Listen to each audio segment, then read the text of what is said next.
everybody. You may not know, but today is a very special day. Our Reverend Guy is celebrating 20 years at Hilltop. So it's going to be a day of gratitude, all the usual greatness and words and wisdom from Reverend Guy today, but also just a lot of love from everyone here toward him. So I'm going to start with my gratitude song for people coming through for the Mr. Reverend Guy.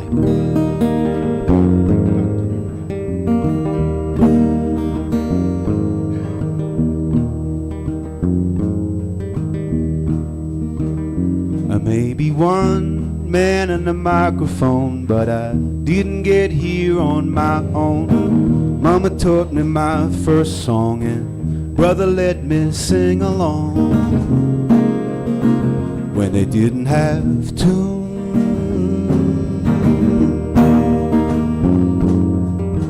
We hear it every day.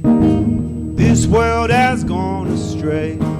They wanna be the first to tell you it's getting worse, but what they don't tell you,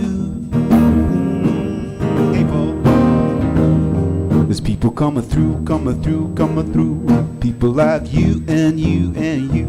You didn't have to, but you do, but you do. You keep on coming through, coming through, coming through.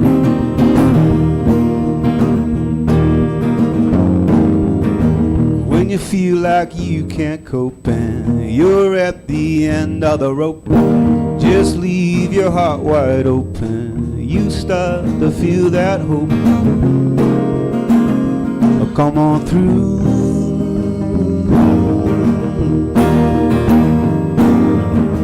Think about how far we've come, the impossible we've done. Compassion, innovation, through every generation. There's people coming through, coming through, coming through. People like you and you and you. You didn't have to, but you do, but you do. You keep on coming through, coming through, coming through. Yeah, you. Yeah, you. Thank you. Yeah. I'm singing to you. Yeah, you. Thank you.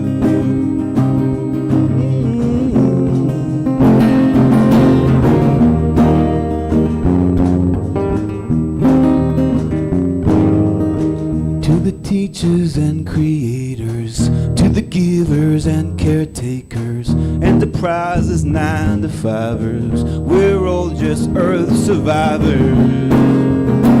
And I feel alive, yeah, yeah.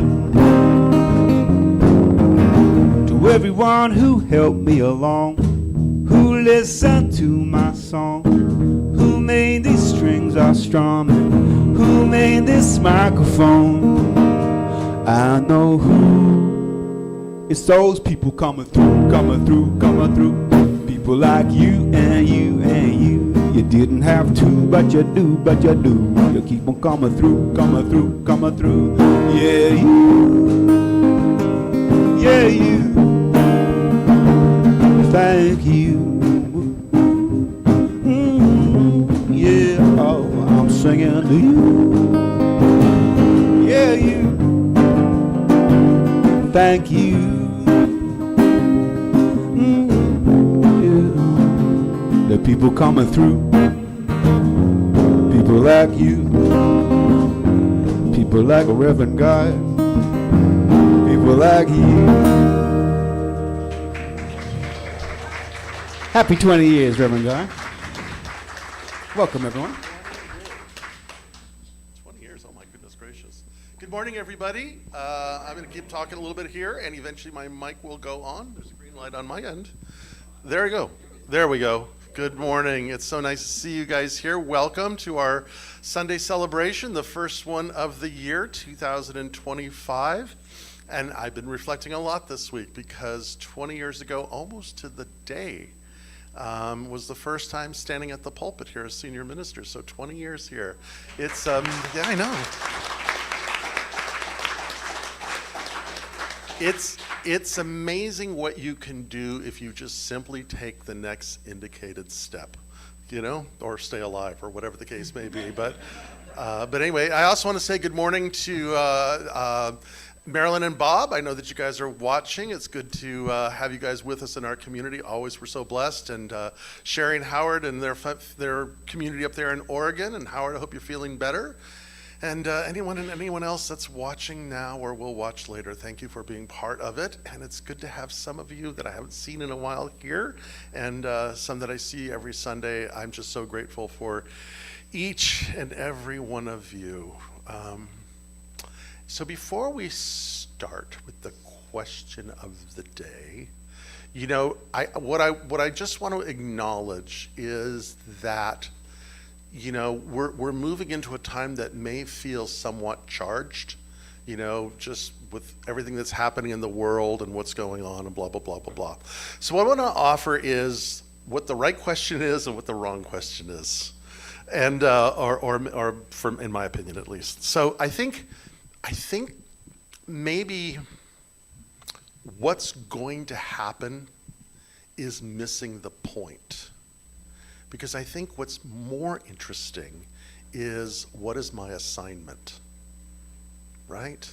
Because it doesn't matter what's happening out there. What matters is the congruency of our own soul. So what is my assignment? What is mine to do? Which brings us to our question of the day, which is, so the people on the platform always get a heads up. I always send them a text earlier in the morning to let them know so that they don't fumble. But fumbling is allowed because I will fumble. Because I sent it doesn't mean I've pondered it. So the question is this. Where are you retrieving your authority, your authorship, from where you have outsourced it? Big breath in. So where have you outsourced your creativity, your dharma? Where have you outsourced the thing that is uniquely yours with the expectation that somebody or something else will do it for you? Oh, because it's all about retrieving the authorship, the authority, Saturn in our life. So we'll start with Jim. Jim, you up for taking it? Sure. Okay. So just to clarify, two questions: where's the authorship come from, or the authority come from, and then where have we outsourced it, or just? To make it easy, we'll just pretend that the authority comes from you, because that's what authorship is. You are the author of your life. So, being the author of your life, where have you metaphorically gone to Chat GPT and had that do it for you? Chat GPT? Yeah. All right, so that's it is a challenging question this morning for sure. I when I first got the text, what I was thinking of is where am I? Like when you think about authority, it's like something that's granted to you, right? And so I don't come from a perspective where there's something that grants it for me, but the thing that I look to for how I should live is more based on nature from that Taoist perspective and the naturalist perspective. In terms of outsourcing, that is a tough one. I guess maybe sometimes there's aspects of our culture that feel like it's out of our control, and sometimes I abdicate to that where maybe there's places where I feel like I should be standing up more than I do. I don't know. Okay. Maybe. Yeah. There's no right or wrong answer to these questions, by the way. Yeah, I love this question, and it's one of those existential things. As an artist, I'm always thinking about growing up with having that outsourced authority that I had to, heal from and let go of. But then, how do I then? Well, who's my inner guide then? If I grew up with this inner guide that is no longer there, how do I do that? And so these days, and for about the last 10 years, it's been about the probability. I take my solace in it's like the language of the universe is mathematics. Not that I'm good at math, but I know that I'm like one in infinity. And I take that as a responsibility. Like this a privilege. If you look at it that way, it becomes a privilege. I'm one in infinity. I'm the only person that's going to be me ever. And if I've got that chance, I'm not going to blow it. I'm going to try my best. And that's like an inner authority. Like, don't blow that. Like, this is a real privilege. One in infinity. Come on. Yeah. Perfect. Very good. Good. How about you, Andrea, my dear? Well, where do I outsource my authority? I will tend to give my power away to not being good enough.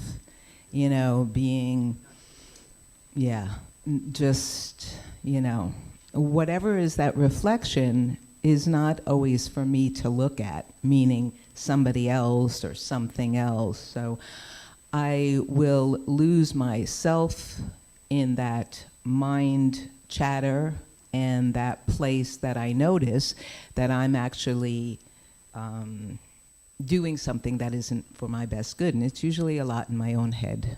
So I outsource my authority when I don't feel good enough, and however that shows up. Okay, Paul, our magic mic man. Are you going to answer it first? No. This is my purpose. I don't know. Where have you outsourced your authority, and how are you retrieving it back? I saw several hands go up. We'll start with Chris. Hi. Happy New Year, everybody. Happy New Year. And happy 20th anniversary. Thank you. I was here, yes. And at 82, I figure I can wear whatever I want. So what if Christmas is over? So I do not outsource my authority. I take my authority. I take my power. I am influenced strongly by my son, but I do not give him my power.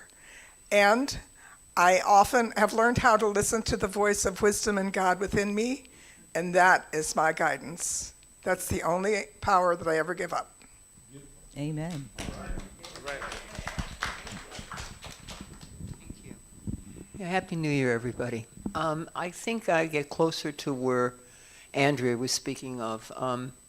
My unique gift, I believe, is my artistry, and I judge it, and that's the committee within me that doesn't allow me to be as free-flowing as I am wanting to be and growing towards. So I would say I stop it for myself by my mind and not feeling I'm good enough as an artist. So I'm working on that. So that's how I outsource my authority. Magdalena's back there. There's a couple hands up there. Claudia's back there. Or go to Magdalena first. Okay. I love the timing of this question too, because as you know, Pluto just came out of Capricorn, so I'm gonna play this card of I gave my power away to structure, rules, have to, a lot of beliefs that were passed down from my family of origin, these labels of mom and wife. I was giving my power away to confusion, like this state of who am I? And now, since Pluto's been in Aquarius since November, I'm like feeling more fluid, more alive. I'm standing up for myself, speaking my truth. Scary as hell, but very liberating. My source of authority lies about 5 years ago when I had my second stroke. I had to learn to walk again, learn to talk again. I started lifting weights and improving myself as much as I could. Through that time, I've learned to be kind to everybody and try to help people and just be the best person I can. And I don't have to be better than anybody else, just myself. So that's my power of authority. Anyone else? Go. Yes. Oh, Jay, up there. Oh, there. What? Oh, we're just sitting down. All right. I thought I saw your hand raised. Sorry. Raise your hand. Raise your hand. It's probably pretty selfish, but I think I give a lot of it to my conscience. If I can be comfortable with the decisions and actions and thoughts that I feel that are handed to me by my Creator.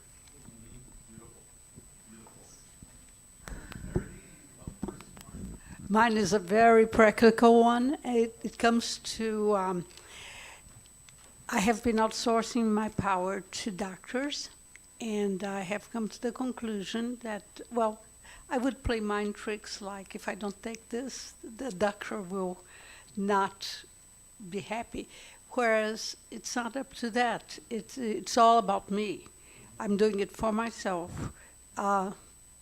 It's up to me to take care of my health. It's up to me to be responsible for it. So that's what I'm working on, assuming full responsibility for that.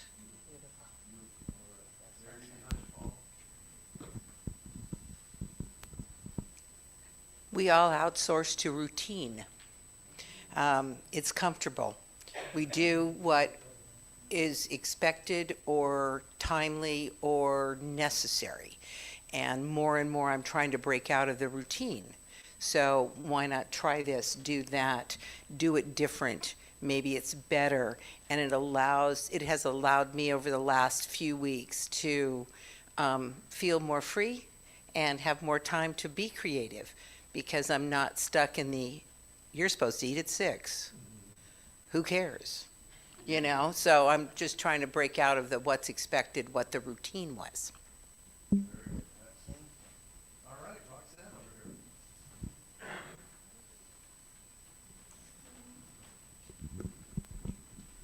here. Okay. At first I couldn't think of anything, and as we sat here, I'm like, oh, there must be. Okay, so for me, the outsourcing is aging. And looking in the mirror and like, who is this person?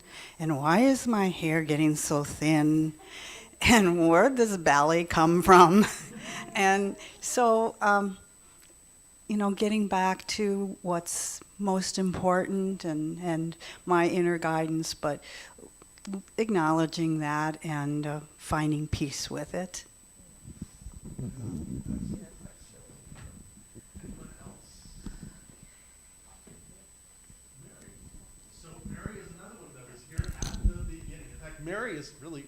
Mary is the one who actually got me here, because I was hemming and hawing, and one day she walked up to me and she said to me, she says, "Guy, you don't get it," or something like this. This is what I remember. "You don't get it. Don't you realize you're supposed to be here?" Yeah. And so, thank you, Mary. Here I am. And Happy New Year. And yes, I took your class when you were an intern, ministerial intern here. Found out I was pregnant with Jesse, and you were the first call I made when I went into labor. And so he's going to be 20 in March. And yeah, so I'm super happy to be here. Happy anniversary, Guy. And I believe I am working on it, and addressing it, but I have outsourced my authority for like validation and approval from others. And I'm really focusing now on just my wholeness, on my own, my independence, and just allowing Spirit to guide me. Thank you. Anyone else? Maybe I should answer. Paul, are you going to answer? Yeah. I just want to give you credit there, Dr. Guy, for even bringing this question up throughout your ministry. And I think this question is like the most pivotal question of your entire ministry is, where am I outsourcing my own true power?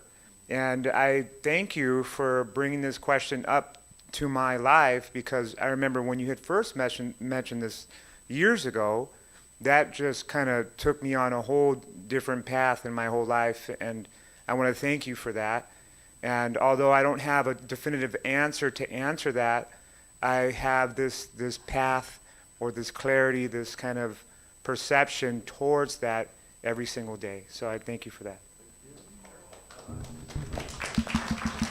Mary, do you have one more comment there?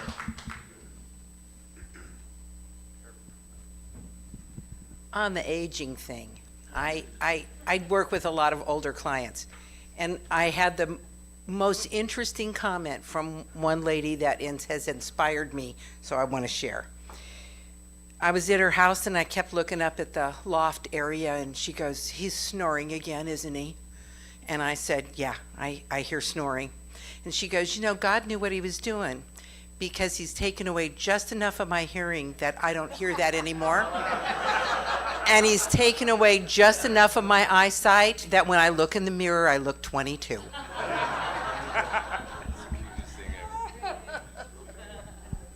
I think it was St. Teresa of Avila who said that more tears have been shed for prayers answered than those that were not.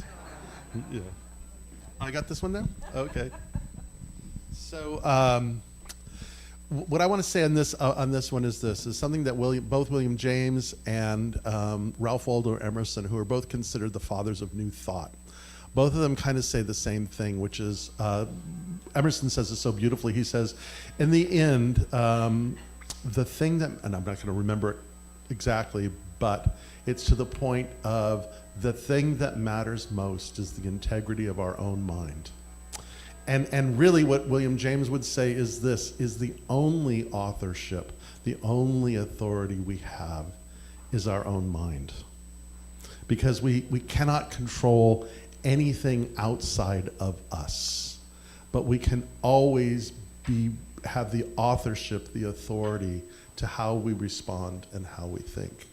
And for many of you here, you were saying things that I'm realizing for myself, the stories that I tell myself. And what I want to say is, what I am retrieving this year for me is retrieving where I have outsourced the authority of this center.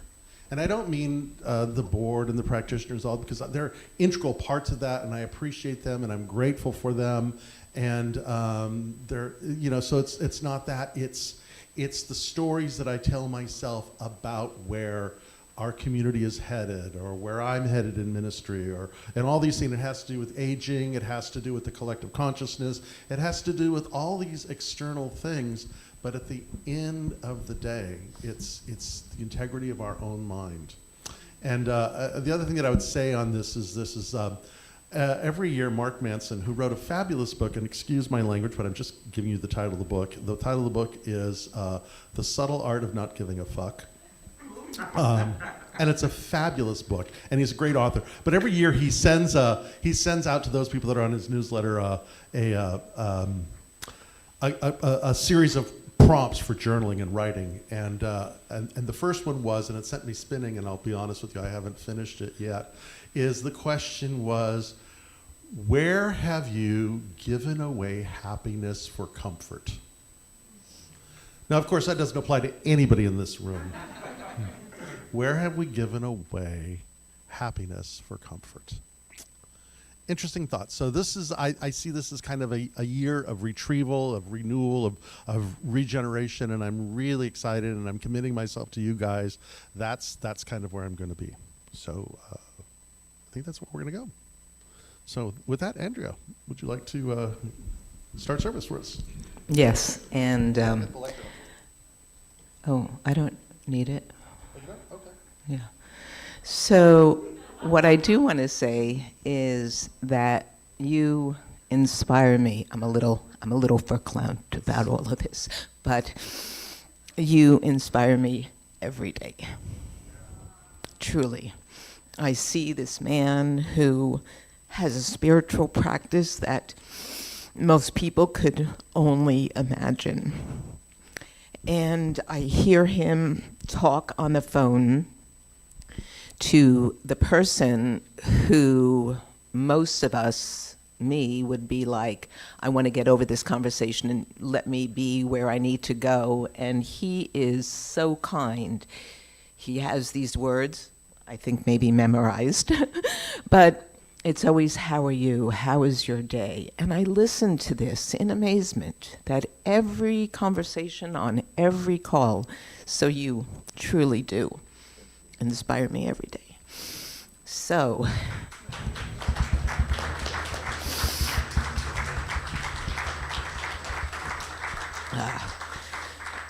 with that, I love the conversation because it gave me a great segue to prayer, right? Because with all of us and our things that stop us from being who it is that we are, what I know for me, and what is the most important that Chris spoke of, is our spiritual practice, is our meditation, is the recognition that only we can do for ourselves is who it is that I am. And so in our teaching of affirmative prayer, the first step is to recognize. So I recognize What I recognize is there is a divine beloved. And this one is in, through, and as all things. Imagine that. All things known and unknown to me, I truly know, and that's that wisdom knowing. That's that no one can teach you. That's that place where you go within yourself and you know. And when you doubt that, knowing of who it is that you are, we negate the connection that we have to this divine beloved. Because in all the universal teachings of the world, it says, I am that. Tatwamasi. I am that I am. So that means that. And however you interpret that in your life, it is that spark of love, it is that spark of life, it is that spark of truth, it is that spark of beauty. I am that. So that's step one, right? To know that within all things, whatever you choose to call it, it is true. And the step two, as I said, is I am that. I am that I am. So we come to the circle of gratitude. We come to this circle of dedication. We come to this circle of consciousness. We are a circle of love. We are a circle of light. Individual, but collective. We are one. So the prayer is, Divine Beloved, I am one with thee. Thy light shines through me. And as it shines through me, that truth of that knowing is within me. So I am that light. I am that love. And as I am, we are. You are. I see that. As I see it within Andrea, as I see it within Rev Guy, as I see it within Lee and Jim and Liz and Terry and every single person. The dog, the bird. As I see that love within thee, I know I am one with thee. And that is my truth. And that is my heart. And that is my power. And that is my love. So how grateful I am. How grateful I am to know that we are blessed. We are blessed by this so many reasons that we are blessed. So I offer that within you now, that you sit within yourself, that maybe you just center yourself in your own way, and you recognize that I am one with thee. That no matter what, all circumstances, conditions, situations, there is a truth and there is a light, and that gift lives within me. And I can access that. I could trust myself. I could know that. And as you do that for yourself, I get that. I get that.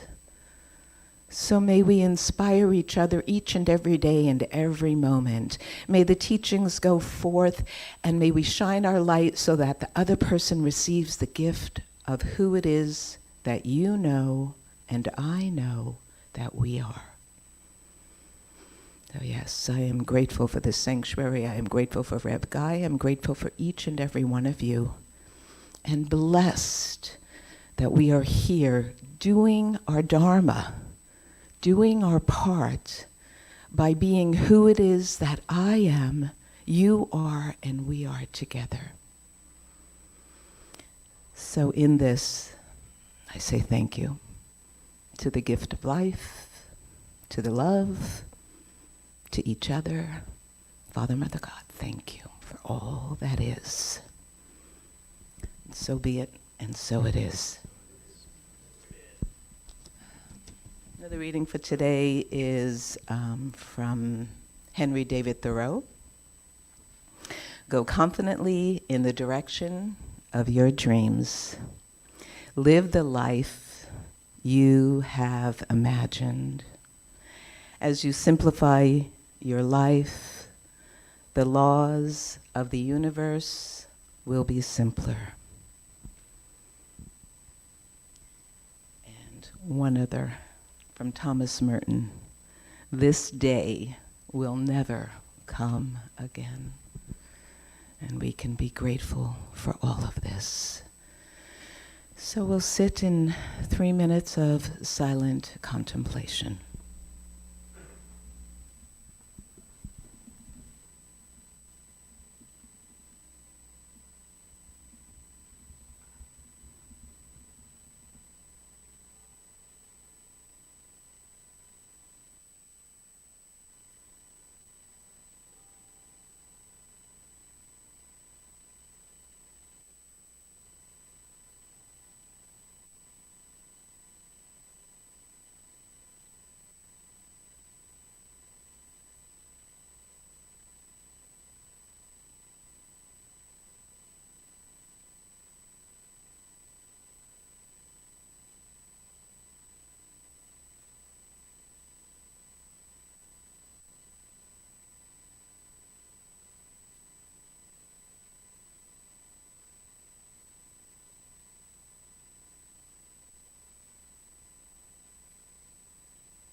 And as we are present again in this room with a breath and a smile, we'll sing together with Lee.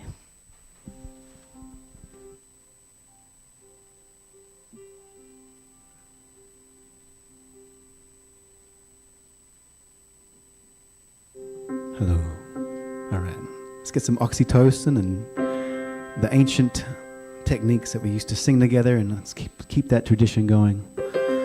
From the belly, breathe into the belly. And then basically it's a sigh out. The sighing out all the woes. When you sigh, it's just a sigh, but then you put a note on it, a hum on that, and that's how I learned how to sing from that authentic place. That when you sing like that, at the end of a good session, you feel like you've gone through like therapy, because you're just sighing out the problems and you're vocalizing that.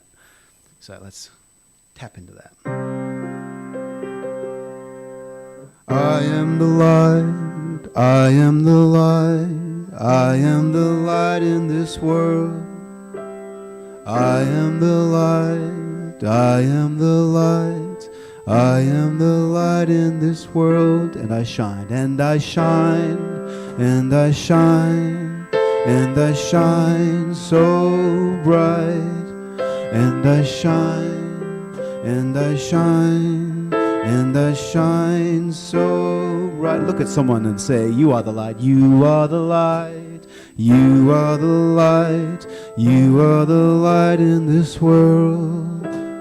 You are the light, you are the light, you are the light in this world. And you shine, and you shine, and you shine, and you shine so bright. And you shine, and you shine, and you shine so bright. We are the light, we are the light, we are the light, we are the light in this world. We are the light, we are the light, we are the light in this world. And we shine, and we shine, and we shine, and we shine so bright. And we shine, and we shine, and we shine so bright. I am the light, I am the light, I am the light, I am the light in this world.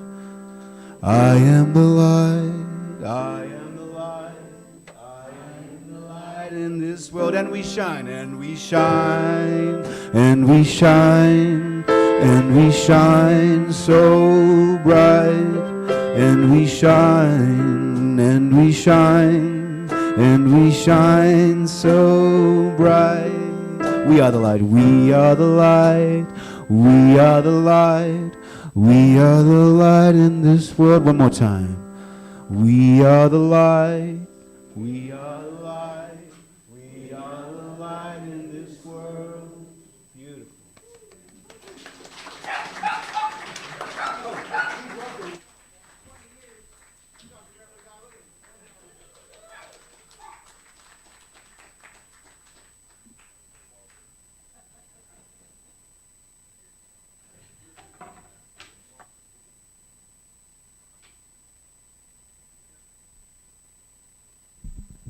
So once again, thank you all for being here. And especially those who work with me on a daily basis, whether that be Andrea or the practitioners or the board, Liz and Steve especially, and the sound people, and Lee, you know. What they grapple with is someone who's got really intense ADD. And so it may show up like procrastination or avoidance or distraction or squirrel or whatever the case may be. And I'm grateful for it, because it also allows me to be curious. And I always feel if I have a mantra in life, it is simply that, from Wordsworth, not Wordsworth, from who? Not Ted Lasso. Comes from Ted Lasso, not Emerson, contemporary of Edison. Help me out. Leaves of Grass. Whitman, thank you. Be curious, not judgmental. Be curious, not judgmental. So that's the year. So, I don't often pick annual themes, but I think it's kind of an important one to do this year. because it's something that I've been sitting with, and it's simply this: is what does it mean to live a life that matters? What does it mean to live a life that matters? It's over the next couple months, we'll kind of be exploring parts of it. What does it mean to live a life that matters in relationship, in the world, in our finances, in our health, or whatever? But where is that? And again, it's going back to how we're drawing back our own sense of authorship into our life. And another way of saying it is from an author that I enjoy, Aaron Simmons, who says it this way. He asks the question, what is worthy of your finitude? Knowing that each and every one of us has a shelf life, there's a beginning and an end to this life, however it will be. In all of that, what matters? What matters? What's worthy of giving your life to? This precious, amazing experience that, as Tolkien says, we are given the gift of mortality. And in that gift of mortality, where do we see our direction? So I'm going to be kind of doing a deep dive into that, and I hope you'll come along with me. And I'm going to be referencing quite a bit of Joseph Campbell, of Fyodor Dostoevsky, of Soren Kierkegaard, of course, John Reginald Tolkien, and so far that's just a lot of dead men, and Simone Weil, because I just love her and her whole perspective on things. And you may be thinking to yourself right now, okay, he's at the podium, he's a minister, he's talking about this, he's talking about where he's going, but he has not mentioned God. So let me say this about that. And I'd like to reference one of my spiritual heroes, Rabbi Martin Buber. And he says it this way. He says that God can be addressed, but should not be expressed. God can be addressed, but should not be expressed. And let me quote him and dive a little deeper into what I mean by that. One time when he was before he had to flee Germany with the rise of the Nazis, he was once asked by a German pastor, because he was a pretty radical guy, and he was asked by a German pastor. He says, "Do you even believe in God?" And he said it this way. He said, "If you mean that, do I believe in a God that I can address or talk about in the third person? No, I don't. But if you believe, but if you mean, do I believe in a God who I can pour my soul to, that I can speak to, that I can open myself up to? Yes, I do believe." And I think what he means by that, and it's something that I mentioned a couple weeks ago maybe, because Jim and I were having this conversation, and I just loved it. It's this idea about spiritual diversity. Because I think at the end of the day, and the other thing about this is here's the ADD, is that Buber and Tillich, another dead German that I love, Buber and Tillich had this argument going on for a while, where Tillich says, "Oh, we shouldn't use the word God anymore because it's just got too much baggage. There's too much things with it, and it's just people get the wrong idea and go crazy and all that other kind of stuff." But Buber's like, "No, it's a name, it's a metaphor, but it's beyond that. It's the purely divine one that he talked about, or in Kabbalah they call it Ein Sof, that which is." And at the end of the day, it is deeply, deeply, deeply personal. So for somebody to say, this is what you should believe about God, is in error. Rather, what is your experience? And we may use that name for convenience sake, but it could be the silence. It could be the sound of the ocean and just being in that experience. It could be music. It could be nature itself. It could be your grandchild at play. Whatever the case may be, what is it that connects you to the experience of that which is greater than you and can inspire you and console you. So I think I don't want to get hung up on, well, this is who God is and this is what you should believe about him or her or that or whatever the case may be, because at the end of the day, it's way too personal, way too mysterious, way too amazing. I can't express God. Hopefully I can emulate how I address God and what that does for me and what it does for you. You know, one of the quotes I've been pondering lately is from Thomas Berry. Thomas Berry was a theologian. He called himself an agrariologian, or I'm just making that. I'm just blowing what it. Basically, it's an earth-centered theologian, is what he said. But he said this. He says, "Every existence is a mode of divine presence." Every existence, everything, every being. I keep looking at that picture that you guys are looking at over there, and you know, when I see the starry world, it brings me to this place of amazement and awe and surprise and reverence. Now, do you want to put a name on it? Okay, I don't even know what I can say. In fact, you know, in the great Hebrew myths, you know, when Moses encounters the divine for the first time and he's given an assignment and he says, well, who should I say sends me? And it's really interesting because the words that are given, it's not a noun. It's not like I am Bob or Steve or Harry or, you know, your heavenly father or any of those kinds of things. It's Yaver Asher Yaver. It's a verb. It's the verb to be. Present, future tense. I am that I am becoming. I am that I will be. I just am what is. How do you define that? And the point is not to define it. Something that Meister Eckhart says is, in time, our greatest obstacle to God is our belief in God. Because what we believe it to be confines it to that. But can we be curious about it? Because, you know, every spiritual crisis, every, you know, dark night of the soul, so to speak, that encounters to a person, it basically comes down to this, that our idea of God is way too small for the experience that we're in.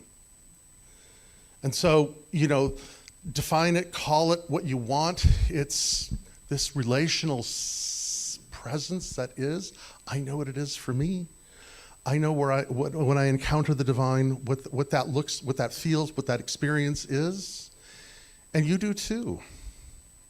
However you define it, and it's not about, you know, we're not going to kind of come up with it should be this and it should be that kind of thing, but I'll tell you what got me going on it this week was I was reading in The Guardian an article about the Klamath River. Anybody know what's going on with Klamath River? Klamath, huh?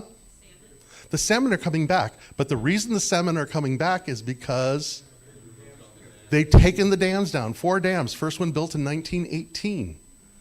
And it's really interesting is that the river is coming back. It's coming back to life again. And the salmon are there. But it was really interesting because when they talked about it, they were saying that when they were taking the dams down, there was all the damage that had accumulated for the last 100 years in this river. And then unblocking that, they knew that there was going to be mortality because all this sludge and all this whatever they had was literally going to suck the oxygen out of the water as the river was coming down temporarily. And now the salmon are coming back. But, and I'm looking at you, Gary, that's a lot like the healing process, isn't it? You know, once the gunk gets out, there's a crisis that begins to happen. But that crisis clears the way for the regeneration of life to happen. You know, and creation is teaching us that all the time. And something that I began to think about with this whole thing is you know, I keep talking about wanting to heal the planet. How do I do that? You know, 20 years of ministry, what have I done? Blah, blah, blah, blah, blah, blah, blah. And then the question is, that's the wrong question. Because something that Dr. Holmes says is, he says, you see the condition outside and you heal it on the inside. If I want to heal the earth, I need to start with healing my body. if we want to heal anything, we start with it on the inside of where it goes.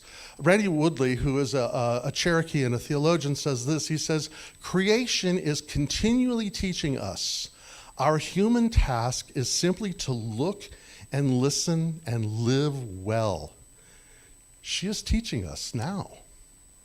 Creation, life, the world is always teaching us now. And you know, it's kind of interesting because what it may look like is that in this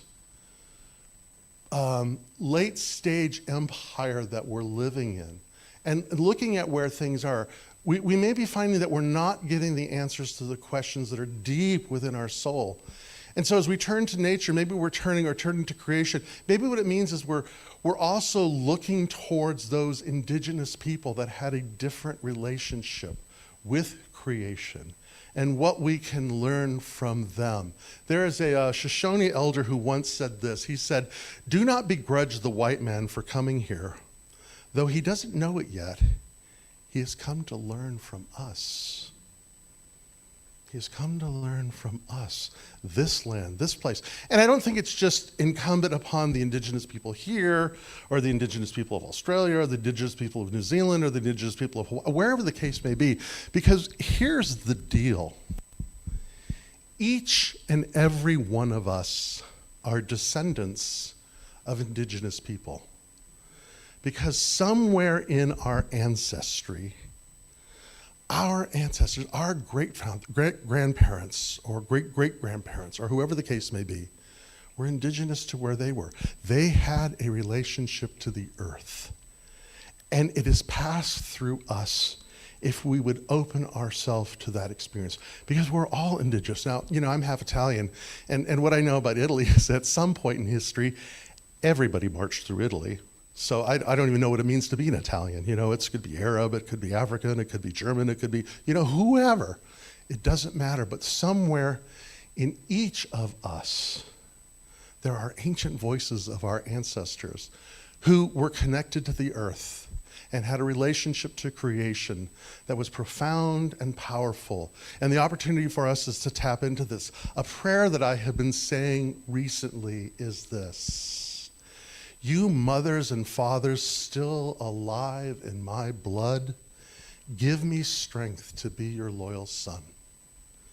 You mothers and fathers who are still alive in my blood, give me strength to be your loyal son. I invite you to just kind of carry that for yourself of where you want to go with that. And with that, as I'm diving into this theme for the year, and maybe even as I'm reflecting on it, you know, what do I have to say for myself after 20 years of standing in this pulpit? Today, and it very well could change tomorrow, but today I think it comes down to three things of what our life is all about, living a life that matters, or what gears us towards living a life that matters. And I think it's three things today, and it could be four things next week, it could be one thing, and whatever the case may be. But here it is today. Is that the most important thing is loyalty to ourself. And the other thing is, and this will be a first in New Thought churches, I'm guessing, is that life is war and life is ritual. And I want to just kind of explore those 3 points because I'm looking at your faces because I can see you. Life is war? What the is he talking about? Well, let me talk about that. Well, let me talk about it first with this idea of what it means to be loyal to ourselves.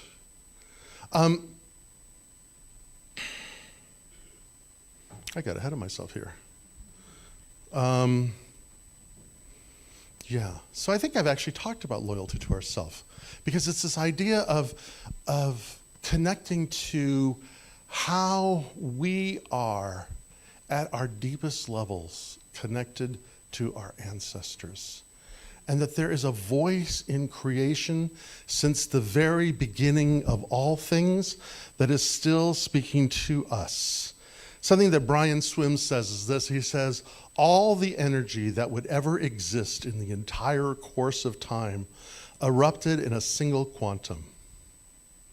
If in the future stars would blaze and lizards would blink in their light, these actions would be powered by the same numinous energy that flared forth at the dawn of time. That first spark of whatever that was in the very beginning of whatever was, we call it the Big Bang, is alive in each and every one of us. The nervous system that runs everything in our body is the same electric magnetic force that was being generated then.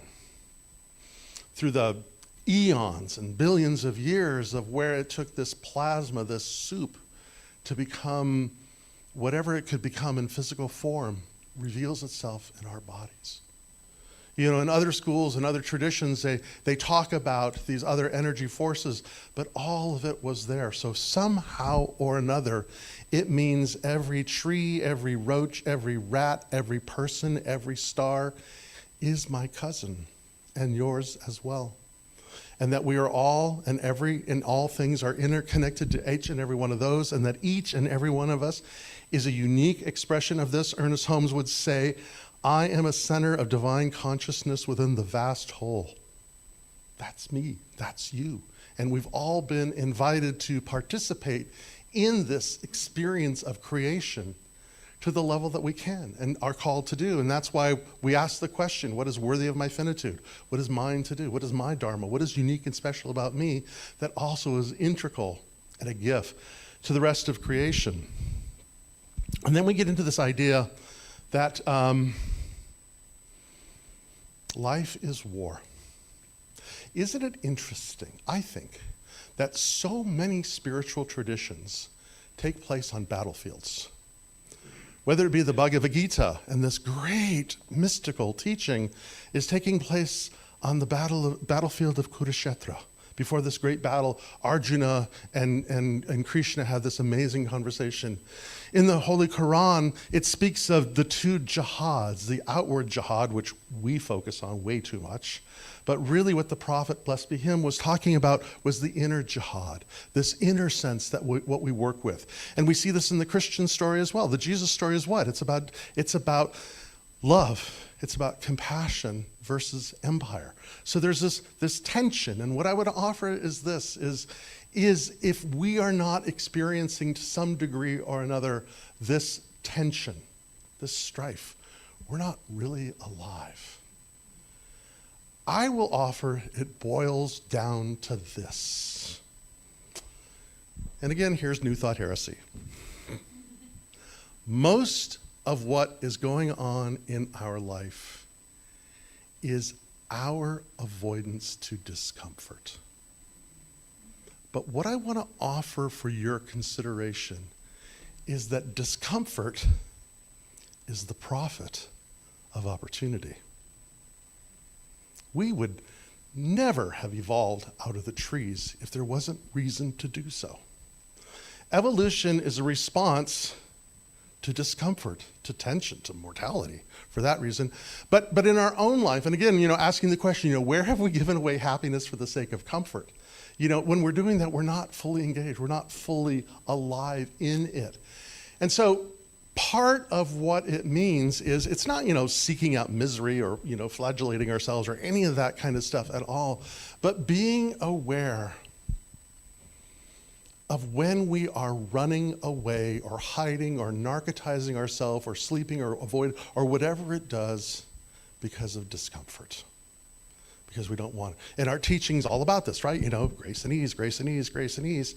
You know what? Life isn't grace and ease. Any woman in here who has given birth to a child, which I have not done, you tell me that there isn't virtue in discomfort. Right? Anybody who's created a business, anybody who's written a book or written a song or have done anything at a creative level, there's discomfort, there's tension, because we're always being challenged to be greater than ourself. We're always being challenged to be more. That divine presence is always luring us to a greater experience. Anthony DeMillo says it this way. He says, if we really dropped illusions for what they can give us or deprive us of, we would be alert. The consequence of not doing this is terrifying and unacceptable. We lose our capacity to love. If you wish to love, you must learn to see again. If you want to be a loving person, if you want to address the condition on the outside, face the discomfort, the fear on the inside, and how we go with that, and where we take it, and what it means for us to do this. And then this idea that life is ritual. I love what Joseph Campbell says. He says that when we practice ritual, we become alive in the myth. And he wrote a fabulous book called Myths to Live By. And I guess I would offer it another way too. It's the archetype that is living itself through us.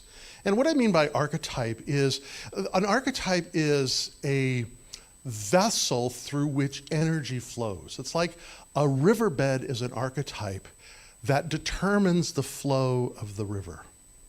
And all of us live by certain myths, and all of us perform certain rituals. I'll wager that all of us have performed rituals today. I know I do. I get up every morning, I go outside, I breathe, I let the dogs out, I come back in, I make a cup of tea, I sit down and I write. That's my morning ritual. Of course, it gets more involved than that, but all of us have those things, because when we do them, it connects us to a myth that we live by. It connects us, and for me, that archetype is one of creativity. It's the mythos is that I'm a creative being, or whatever the case may be. And some myths and some archetypes are beneficial, and some are not. For myself, I had to face one archetype that I lived that really wasn't to my advantage. And I think all of us at some point in our life realize that there's an archetype that we're living that is no longer appropriate for where we want to go. And so then it's time to change it, to grieve it, to bless it, to release it, to do whatever we need to do, but to move on to something else that is there. And again, I ask the question, what is worthy of your finitude when it comes to this? And I guess the myth that I'm inviting all of us to live by, to consider, to ritualize, is, what does it mean to be a citizen of the cosmos? Not just a citizen of Fallbrook or North County or the United States or the world. What does it mean to be a citizen of the cosmos? What does it mean to be an integral part of all creation? And to let that be who we are. Again, Randy Woodley says this. He says, to accept our place as simple human beings who share a world with every seen and unseen creature in the vast community of creation, is to embrace our deepest spirituality. I'll tell you, one of the most mystical experiences I ever had was one night in Kauai, when just casually looking up and seeing the starry world from a place I had never seen the starry world from. It's changed me forever. No less radical than 9 years ago when we took Nikolai home, and he was a little baby 5-week-old golden retriever. And to watch him, and there's a moment I remember so powerfully. It was, because of course we're doting parents with dogs, and it was the first night we had him, and he was a baby. He was an infant, 5 weeks old, little puppy thing there. And we took him and we put him on our bed. We lay down. We're getting ready to go to sleep, and I heard him.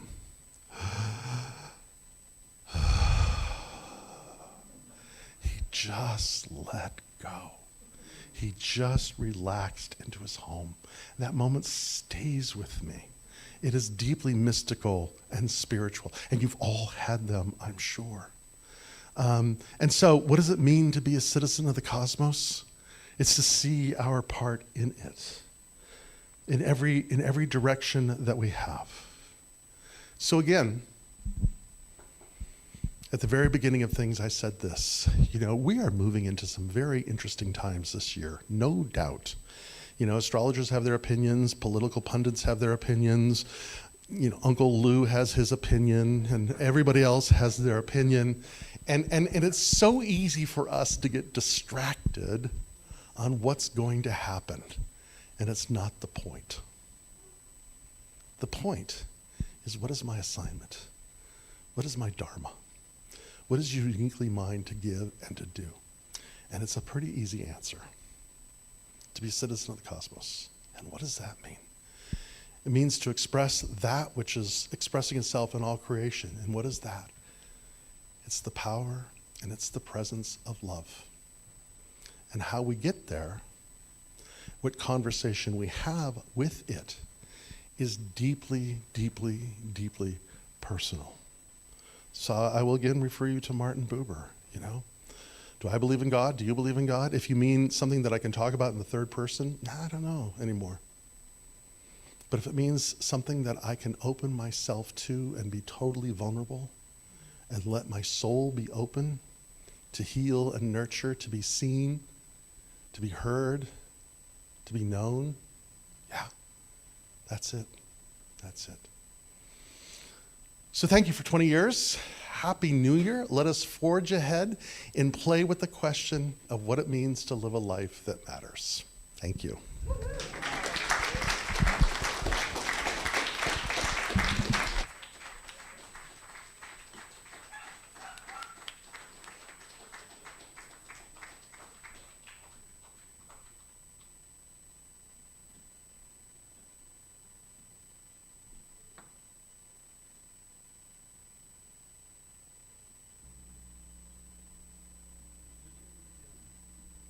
Not piano right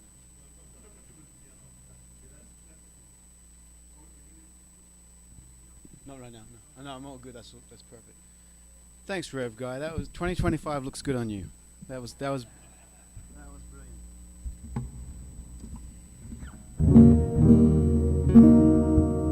All right. So it'd been 20 years. I thought I've got to do something special. And I thought I'll write you a song, but then I thought that would make you uncomfortable. So I'll try to get a violinist, and they're expensive and unavailable. So we're going to make you uncomfortable. I did write a song that ended up happening, so bear with us. And it's hilarious because I know certain lines in this would be like, make you feel like, anytime you're writing a song about someone, giving them a tribute, it's special. It kind of heightens up. It sounds like they're on some sort of pedestal, and here is a man that is a reverend in a ministry, and we're making an art about him, and he's not gonna like that. Now he's up on this pedestal. He's like, no, let's not get the wrong idea here. So thank you for what you do. And I just wrote this over the last 3 days. So I'm gonna put this right here. So Jim's gonna play along and be a hero.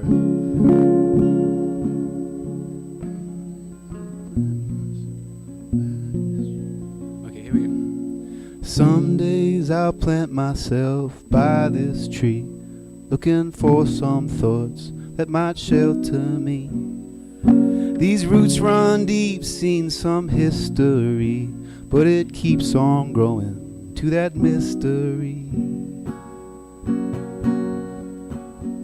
Like a sage of the old days, turning pages for the new ways.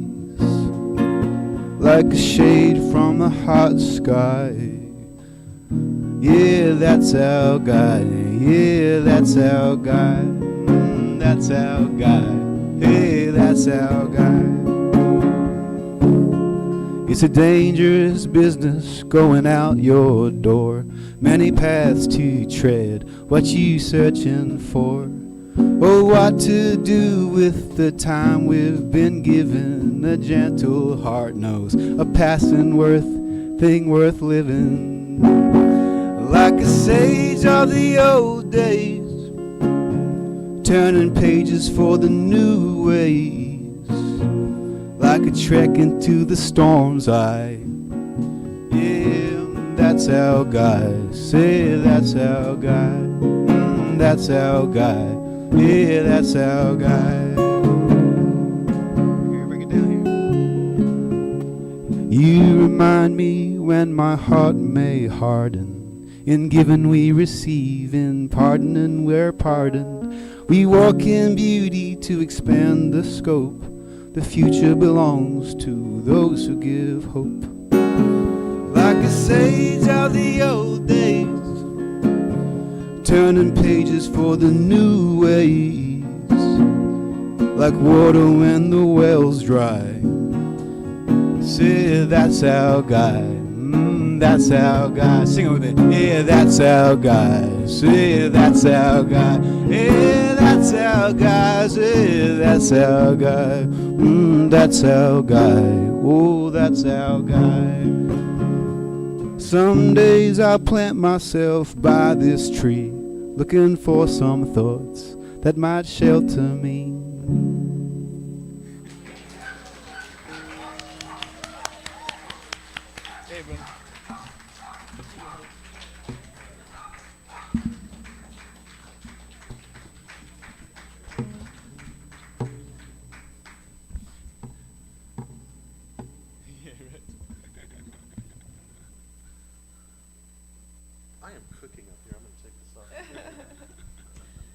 Well, you can't be more grateful than that.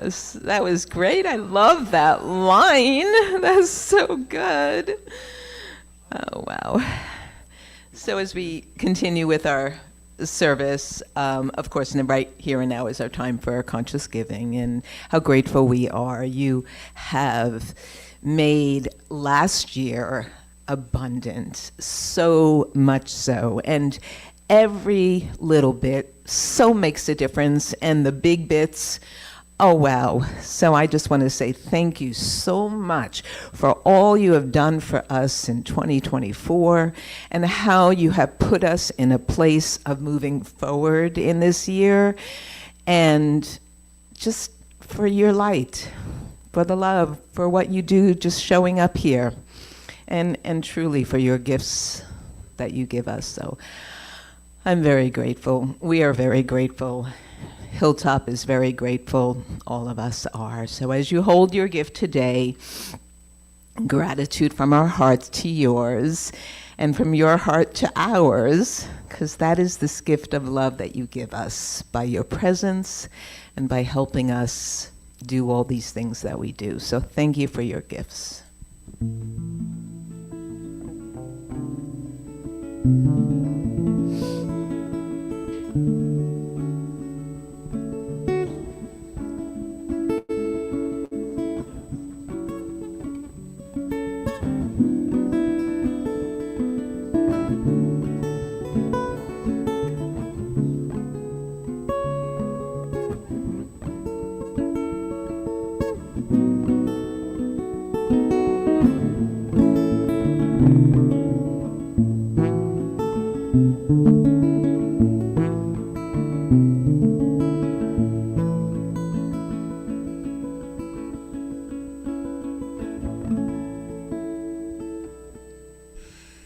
So we just have a couple announcements before we go in. The first one being is that, well, actually there's several of them, but I'll group them into two camps. One is in the realm of spiritual diversity, there's a lot of things going on. 9 o'clock on Sunday mornings, Jim teaches his class on Tao and the Art of Well-Being, or something like that. You know, and Jim is just one of those amazing galaxy brain kind of guys. It's you know, you're just fed so much just being in his presence. So that happens on in the Emerson Room at 9 o'clock on Sunday mornings, and then Wednesday mornings at 6:30. Is that still? No, it's Wednesday at 4:30. Wednesday at 4:30. Oh, there's there's one that's at 6:30 though, isn't there? Tentative. But one is at 4:30 for sure Wednesdays, which is doable. I can go to that one. The 6:30 one, like I said, I have an archetype to run. Yeah, is Kundalini Yoga at 4:30 on Wednesdays right here at the center. And then also, which I'm also very excited about, is starting January 21st, We're going to be offering classes again. I'm so excited that we're doing classes. And so this is an introduction class. If you're new to New Thought, if you're wanting to become a practitioner, if you want to go deeper into where it is, it's being taught by Sherry Davis in our Oregon campus, but it is going to be done via Zoom. Sherry is a licensed practitioner. The class is called Change Your Thinking, Change Your Life. There's more information about that on our website, but we're just really blessed to have Sherry as a teacher. She's a master teacher. So if you're curious about going deeper, want to do a deeper dive into our teachings, our philosophy, and who we are and what we're all about, check out the class. That's available as well. I have one more. Oh, you do? No, I guess I'm done right now. Are you? I for the moment. So just so you know, when Rev Guy first came here, he received a ministerial robe. Mm-hmm. That's what they do. Mm-hmm. Well, your gifts and your contributions have afforded us the opportunity to have made for him a custom doctoral robe. Ooh, ah. So that is coming, not today, but it's coming. So, yeah, it's a pretty cool thing. And cool thing, yeah. He gets to pick out the sleeves and the brocade. Mm. And so thank you so much. And then another thing is that CSL, which is Center for Spiritual Living, as you know, they give out 20-year pins. The 20-year pin actually got lost in the mail. I'm sorry. It's true. I love our organization. I don't know what happened. That's us. But, and also before I go on, there's a beautiful cake. Please look at the cake before it gets eaten because it's just gorgeous. Thank you, Liz and everybody. And of course, Kurtz knows that I'm sure there's a delicious feast out there. But what I did get from CSL is the letter that they wrote.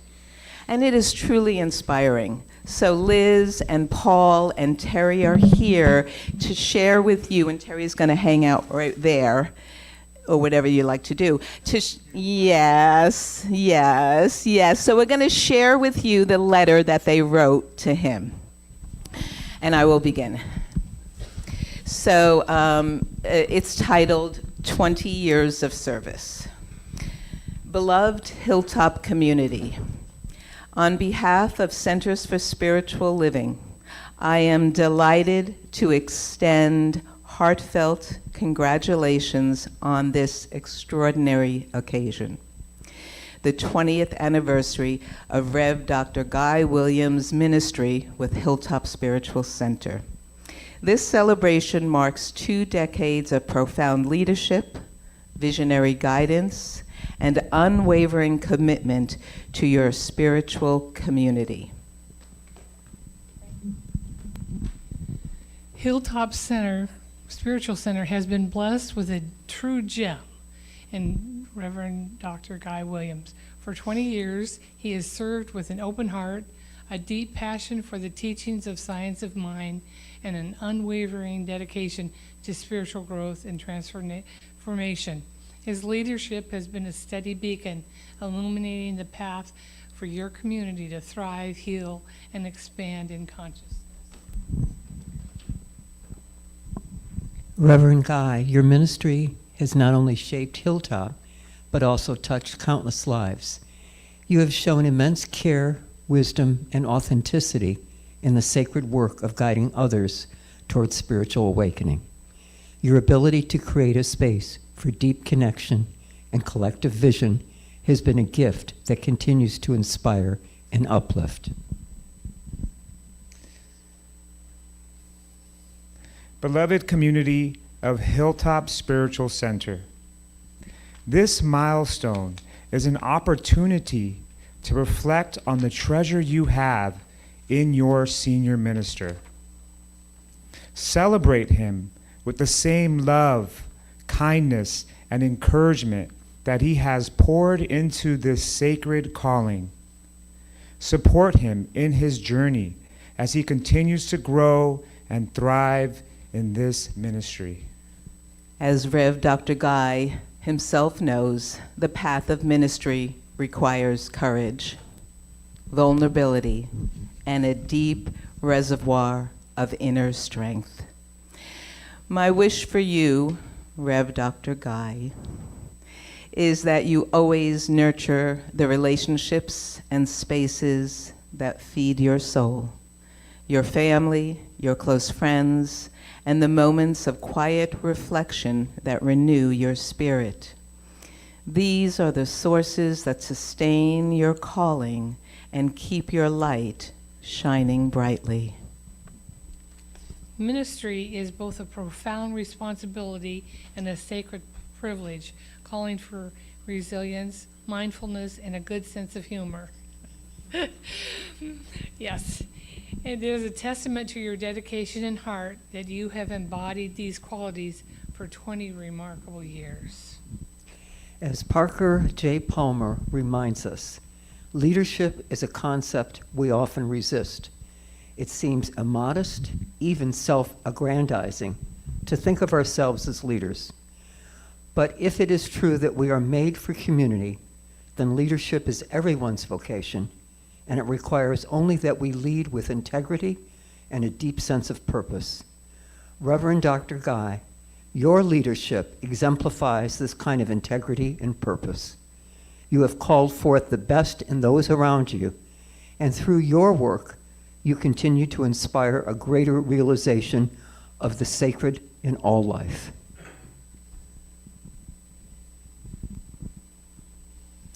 Reverend Dr. Guy, we honor your incredible journey and celebrate all that you have accomplished.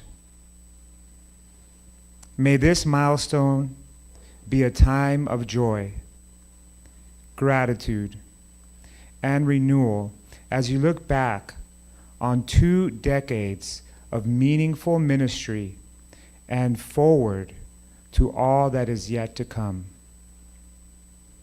Peace and blessings.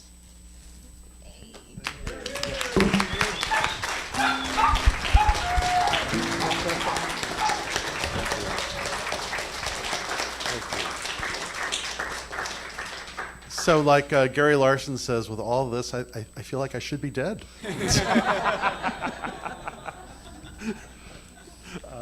Thank you all very much. I want to especially thank Gary Richard, who was on the Board of Trustees that voted me in to accept a letter of call. So thank you for that, Gary. Not only did I vote you in, you came, you were the 3rd person for interview. You came in, and we interviewed you, and then you left. And I stood up in front of all the rest of the board, and I said, there's our guy right there. There's our guy. Thank you. Yeah, thank you. Yeah, thank you, Gary. Yeah, and for Mary Hard, who pushed me over the edge, and my dear friend Chris, who we are good. She called me about 2 weeks into my ministry. She called me to lovingly counsel me on how I was doing the Wednesday meditation. Isn't that how it went? It was so gracious and kind.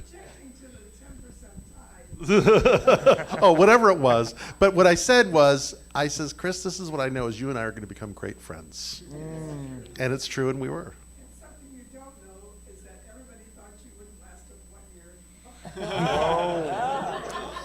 Whoa. Oh, yeah. That I wanted to. Oh, that I wouldn't be booted out, but that I would leave. Yeah, yeah. I actually had one opportunity. About four years into my ministry, I had an opportunity to go someplace else. I stayed, yes, because I was. Yeah. And I promise you this, I will never leave to take another ministry someplace else. I may leave to go gardening, but or travel. But thank you. So with that, let us thank you, Jeff, for being. You were one of the early birds too. Bless your heart. Yeah, and Mandy and Mike were there. All of you people that have been here through the years, thank you so much. And those of you who are visiting our community, thank you. And please stay for the feast. Thank you. It's kind of cool, actually. the tarot that I drew today was the King of Swords, which was kind of fun. It was very auspicious for the day. So with that, let us just take this moment to bless this day. May our hearts be filled with wonder and amazement and awe. May it guide us to see the cosmos we live in with a deep sense of reverence. May it inspire us to be of service by joyfully offering that which we love, that which we do, that which is our heart's desire. And so may this day be filled with surprises and amazement and wonder and awe, and how grateful we are. And so we let it be, and so it is. I'm just going to sing one of the songs that I know to be Reverend Guy's one of his top favorite songs, little Bob Marley. Oh, pirates, yes, say Rabbi, sold I to the merchant ships. Minutes after they took I from the bottomless pit, but my hand was made strong by the hand of the cosmos. Before this generation triumphantly, won't you help to sing these songs of freedom? They're all I ever had, redemption songs. Emancipate yourself from mental slavery. None but ourselves can free our mind. Don't fear of atomic energy, 'cause none of them can stop the time. How long shall they kill our prophets while we stand aside and look? Some say it's just a part of it. We've got to fulfill the book. Won't you help to sing these songs of freedom? They're all I ever had, redemption song, redemption song.